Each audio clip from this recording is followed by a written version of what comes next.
வணக்கம். வணக்கம். நான்காம் கலைஞர். யார் அவர்? நான்காம் கலைஞர் உங்களுக்கு தெரியுமே, இன்பநிதி. நான்காவது கருணாநிதினு சொல்லுங்க. அதானே கலைஞர். அவருக்கு வந்து நம்ம கலைஞர் டிவியில் வந்து ஒரு வேலை கொடுத்துருக்காங்க. காலையில் 11. அவருக்கு என்ன வேலை கொடுக்குறது? அவர் தான் அதுக்கு முதலாளி. அப்படி போட்டிருக்காங்க. ஊபிஸ்லாம் சொல்கிறாங்க. அது மாதிரி காலையில் 11 மணிலேருந்து சாயந்தரம் அந்த குடும்பத்தினுடைய பாரம்பரிய வழக்கப்படி அதை கொண்டு வரதுக்கு முன்னாடி எப்படி மூக்க அலைன்னு நினைக்கிறேன். அவர் இருந்தார், முத்து இருந்தார், எல்லாருமே முரசொலிக்கு வந்தாங்க. அவன் முரசொலி பத்திரிகையாக இருந்துச்சு. அப்போ அதுக்கு மேனேஜர் வந்து உட்கார வைப்பானுங்க. ஏன்னா அதோட சொத்தெல்லாம் மேனேஜ் பண்ணணும் இல்லையா? முரசொலிக்கு ஒரு பெரிய சொத்து இருக்குது. அப்போ நீங்கள் எங்கே யாரும் கேட்டக்கூடாது. எது அண்ணாவுக்குலாம் பத்திரிகை இல்லையா? அதெல்லாம் அழிச்சிட்டு தான் இந்த குடும்பம் அதை உருவாக்குச்சு. அதை உருவாக்கி அண்ணா உருவாக்கின பத்திரிகை இல்லையா, நெடுஞ்செழியன் உருவாக்கின பத்திரிகை இல்லையா, முரசொலின்னு ஒன்று உருவாக்கினேன், நான் சின்ன பிள்ளையே உருவாக்கினேன் அப்படின்னு ஒரு கதையை கழட்டி விட்டாங்க. ஆனால் உண்மை என்ன, அதை அழிச்சிட்டு இது எது கேள்வி வைப்பான்றாண்டி இதுதான் அங்கீகரிக்கப்பட்ட பத்திரிகையாக மாற்றினாங்க. ஏன்னா அந்த பத்திரிகைக்கு திமுக சொத்துலாம் உள்ள வரணும். முதல் ஆட்டையை போட்டு திமுக சொத்தை தான் அது பொது உடைமையாக இருக்கக்கூடாது, தன் குடும்பத்துக்கான உடைமையாக இருக்கணும். அதுக்கு தலைவராக கொண்டு வந்து வச்சுக்கிறேன், கட்சி ஏறக்குறைய சொத்துக்கு அடிமையாயிடும். ஸோ ஆல்ரெடி வந்தாச்சு அப்படின்னு மூக்க அலையில கொண்டு வந்தாங்க. அதுக்கடுத்து ஸ்டாலின் அது வழியாக வந்திருப்பார்.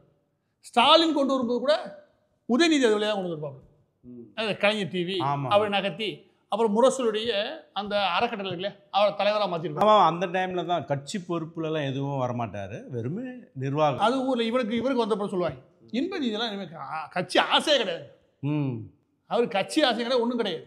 அவர் மக்கள் சேவை முடிஞ்ச அளவுக்கு தள்ளி நிற்க விரும்புகிறார். அவர் அவங்க கட்சி அவங்க குடும்பம் மாதிரி ஆர்வமாக இருக்க மாதிரி தெரியல. இப்போன்னு ஒரு கடையை விட்டுவாங்க, அடுத்து ஒரு 6 வருஷத்தில் கொண்டு வந்து உட்கார வைப்பாங்க. திமுக காரங்க இருக்காங்க, கொஞ்சம் கூட வெக்கம்னா கொண்டாட செய்வாங்க.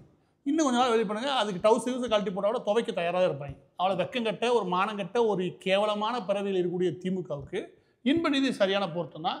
இப்போ கலைஞர் டிவி நோக்கி நகர்த்துறதுன்றது எதுக்கு அப்படின்னா, கொண்டு வந்துட்டா அடிமைகளா பார்த்துக்கோடா வந்து என்னன்னு வாழ்த்து தெரிவிச்சுட்டு போனா, இந்நேரம் பாருங்க ஒரு லயன் கட்டி வரத வாழ்த்து தெரிவிப்பாங்க. அமைச்சர் முதல்ல சொல்கிறேன், லயன் கட்டி அவனுக்கு போய் வாழ்த்து தெரிவிச்சு சொல்கிறாங்க. துரைமுருகன் எப்போ சொல்லிட்டாரு, இன்பநிதி வந்தால் தான் இந்த கட்சி நடத்த முடியும்னு சொல்லுவாங்க. அதனால் இவங்களுக்கு பிரச்சனை கிடையாது. இந்த கட்சிக்கு கருணாநிதி குடும்பத்தை விட்டால் வேறு யாருமே கிடையாதுன்னு அவங்கள ஏற்றுக்கிட்டாங்க. அதனால் இன்பநிதி வர்றதில் 100% உரிமை இருக்குது. அப்போ உதயநிதி சீஃப் மினிஸ்டர், அப்போ எம்கே ஸ்டாலின் அவரு தான் பிரைம் மினிஸ்டர். அது அது எங்கேருந்து வருது? நல்லா இருக்கீங்க. இஸ்ரேலை கண்டிக்கிறாரு அவர், இஸ்ரேலை கண்டிக்கிறாரு. உலக அரசியல், ஆமாம், உள்ளூர் அரசியல் ஒழுங்கா பண்ண துப்பு இல்லை, உலக அரசியல் போயிட்டீங்கன்னு அப்படின்னு மக்கள் கேட்க மாட்டாங்களா? கேட்பாங்க. இஸ்ரேலை கண்டிக்கிறாரு, ஈரானை ஆதரிக்கிறாரு. எதனால ஆதரிக்கிறாரு ஈரானை? காசாவில் மக்கள் பாதிக்கப்படுறாங்க, ஈரான் மக்கள் பாதிக்கப்படுறாங்க. இஸ்ரேல் வந்து நான் கண்டிக்கிறேன். அதாவது அந்த சர்வதேச அரசியல் பண்றாரா, அதுல இஸ்லாமியர் பக்கம் நிற்கிறாரா, வேறவும் கிடையாது. அந்த இஸ்லாமிய ஓட்டுக்கு நம்ம என்னென்ன பண்ணலாம், அதுக்கு இஸ்ரேலுக்கு இங்கே ஓட்டு கிடையாது. சரி, ஈரானுக்கு நம்ம ஆதரவு. ஈரானை பற்றி என்ன தெரியும்? இப்போது நீங்கள் ஈரான் சொல்லும் போது நான் வந்து இப்போ ஸ்டாலின் வந்து விட்டுருங்க, அவரை விட்டுருங்க. திமுக காரங்க கிட்டத்தட்ட என்ன பண்ணுறாங்கன்னா ஈரானை தூக்கி பிடிக்கிறாங்க. ஈரானை தூக்கி பிடிக்கிறதுல எந்த இடத்துல இவங்களுக்கு ஈரான் தேவை இருக்குன்னு இருக்கட்டும். ஈரானை தூக்கி பிடிக்கல எங்கேருந்து இவங்க பகுத்தறிவு இருக்கு? இல்லை, என்னோட கேள்வி அதுதான். என்னென்னா இப்போ ஈரான் இப்போ அந்த நாட்டில் என்ன நிலவரம்ன்றதை வந்து பார்க்கும்போது கிட்டத்தட்ட வந்து பெண்கள் வந்து ட்ரெஸ்ஸு இந்த மாதிரி போடணும், இந்த மாதிரி பர்தா போடணும். இதெல்லாம் 1979 கிடையாது. அதுக்கப்புறம் வந்து கல்யாணம் 4 கல்யாணம் பண்ணுறாலையா, 4 கல்யாணம் பண்ணிக்கணும். கருணாநிதி குடும்பத்துக்கு வசதியாக இருக்குது, அதுக்காக. ஆமாம், அதுக்காக சப்போர்ட் பண்ணாங்க. அதில் ஈரானை சப்போர்ட் பண்ணது கருணாநிதி குடும்பம்னா நியாயம் தானே?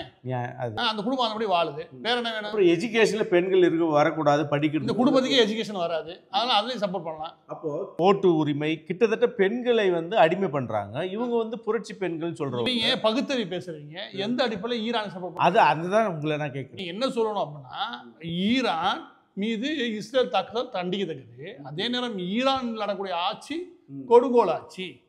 அதில் 1980களுக்கு அப்புறம் மோசமான ஆட்சி நீடிக்குது. பெண்களுக்கு சுதந்திரம் பறிக்கப்பட்டிருக்குது, ஆண்களுடைய ஆதிக்கம் அதிகரிச்சிருக்கு. இப்படி நீ பேசுனா உடனே ஓரளவுக்கே ஏற்றுக்க முடியும். ஏன்னா நீ என்ன பகுத்தறிவாதி இல்லையா? கேட்டால் ஈவே ராமசாமி தூக்கிட்டு வருவாங்க. எதுக்காக அது தூக்கிட்டு வரையில? அப்படி பேசும்போது யார் பக்கம் நீ நிற்கணும்? சர்வதேச அரசியலில் பேசும்போது காசா பாதிப்புக்கு நீ ஈரானுக்கு பேசியிருக்க. காசால இருக்க மக்கள் சன்னி மக்கள், இவன் ஷியா. சன்னிக்கு ஷியாக்கு வித்தியாசம் தெரியுமா? வஹாபிசத்துக்கும் சூஃபிஸுக்கு தான் வித்தியாசம் தெரியுமா? பெர்ஷியன் வந்து சூஃபிசம், இங்கிட்டு இருக்கிறது வஹாபிசம். ரெண்டுக்கு வித்தியாசம் தெரியுமா? எதுவுமே தெரியாது. எம்கே ஸ்டாலினுக்கு இங்கே தெரியாது. இவர் சொல்கிறாரு சர்வதேச அளவில் அமைதி நீடிக்கணும், வன்முறையை நோக்கி நகரக்கூடாது, போர்கள் கூடாது. ஒரு பார்ட்டி, ஒரே ஒரு பார்ட்டி போஸ்ட் தூக்கி போட்டுச்சுல, அந்த பார்ட்டியை பிடிக்கிறதுக்கு தனி கம்பெனி போலீஸ் உருவாக்குறாங்க. இவங்க ஒரு பார்ட்டியை பிடிக்கிறதுக்கு நீ போலீஸில் ஒரு 30 போலீஸை போட்டு தேடுனீங்கன்னா நீ வார பத்தி பேசலாமா? பாட்டி எம்மாதிரி படம், பாட்டியை புருஷன் வந்து மனைவி கேட்க வச்சாங்க. அந்த லெவல் நீ ஆட்சி நடத்திக்கிட்டு ஊருக்கு சொல்ற சர்வாதிகாரம் கூடாது. உன் குடும்பத்தோட ஒரு சர்வாதிகாரம் எங்கேயும் பார்க்க முடியும். ஏன்னா ஈரானை ஆட்சி பண்ண, இஸ்ரேலை ஆட்சி பண்ண, ஆனா அமெரிக்காவை ஆட்சி பண்ண எந்த அதிபருக்கும் இல்லாத சொத்து கர்நாடக குடும்பத்துக்கு உண்டு.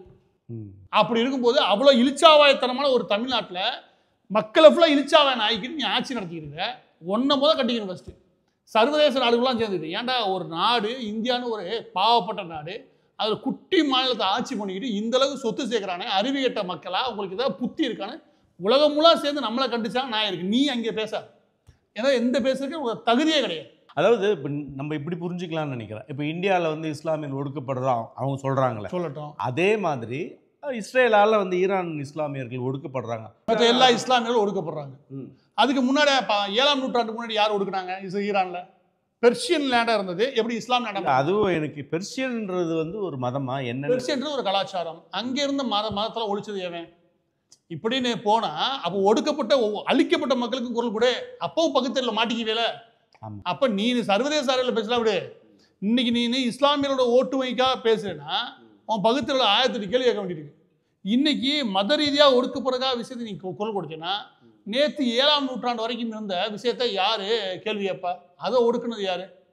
இது அவன் புரிஞ்சுக்க வேண்டிய விஷயம் ஒன்று இருக்குது. இது ஒரு ரொம்ப சிக்கலான வரலாறு. ஷியாவாக இருக்கக்கூடிய இந்த ஈரான் எதுக்கு பலஸ்தீனம் காசாவில் கூட மக்களுக்கு உதவணும்? எந்த வகையில் பார்த்தாலும் இஸ்லாம் அது ஓகே தான், நம்ம இல்லைன்னு சொல்ல முடியாது. என்ன பலஸ்தீனம் காசாவில் இருக்கக்கூடிய எல்லா ஹமாஸ் தீவிரவாத அமைப்புகள் இல்லாட்டி ஆயுதம் தாங்கிய போராளிகள் அமைப்புன்னு வச்சுக்கோமே, அவங்களுக்கு இவங்க போதும் அளவுக்கு உதவியாக இருந்தாங்க. இது எல்லாத்துக்கும் ஒன்று தான் காரணம், மதம்.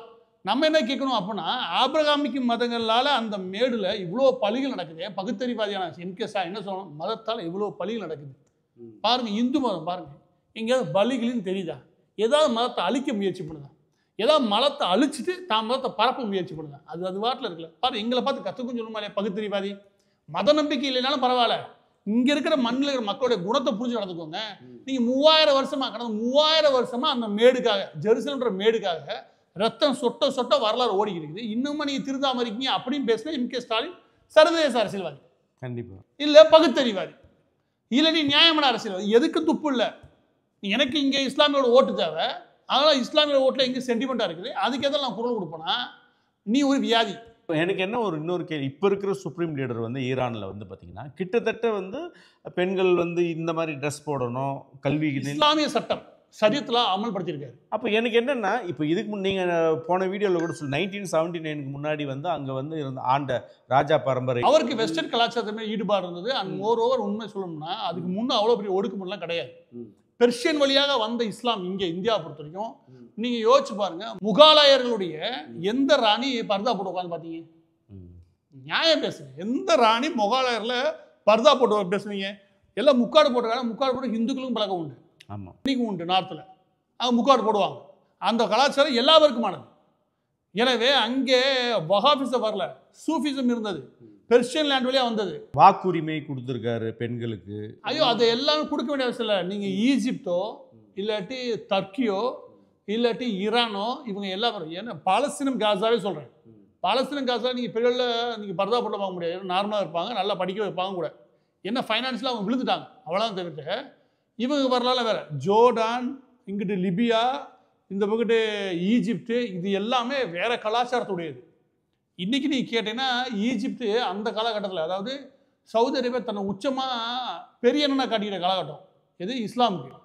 அப்போ ஈஜிப்து ஒன்று சொல்லுவாங்க, ஏன் பிள்ளைங்க பர்தா போட்டு போகணுன்ற அவசியத்தை நீ என்ன சொல்ல வேண்டியிருக்கு? எனக்குன்னு கலாச்சாரம் வேற, எனக்குன்னு பண்பாடு வேற.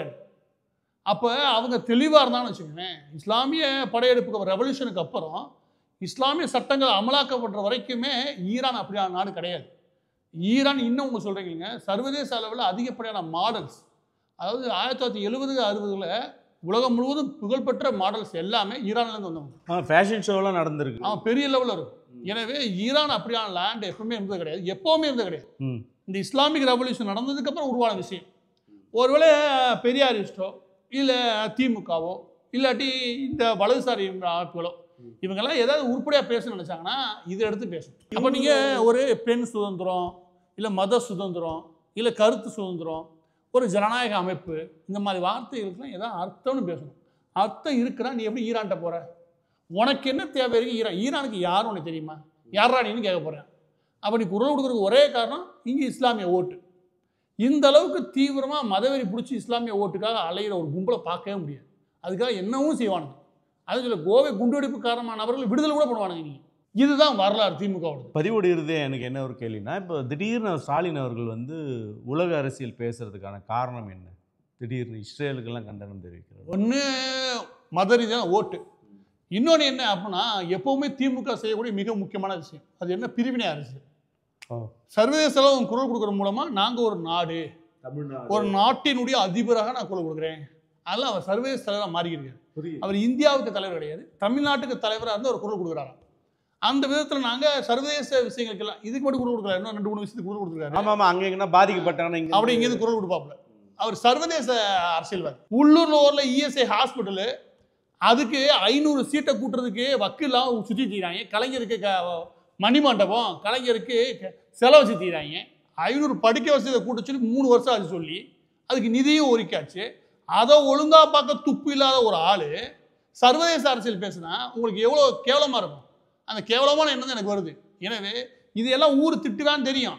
அதையும் தாண்டி இவர் செய்யறதுக்கு காரணம் சர்வதேச அளவில் பார்த்துக்குங்க, நான் நாட்டுக்குள்ளே எப்போ வேணாலும் பிரிவினைவாதத்தை விதைப்பேன், எல்லா நாடுகளும் பார்த்துக்குங்கப்பா நான் இருக்கேன். இதன் வழியாக இவருக்கு ஒரு முக்கியத்துவத்தை, இந்த திமுகன்ற கட்சிக்கு ஒரு முக்கியத்துவத்தை பாகிஸ்தானில் ஆரம்பித்து சீனா வரைக்கும் உருவாக்குறாங்க.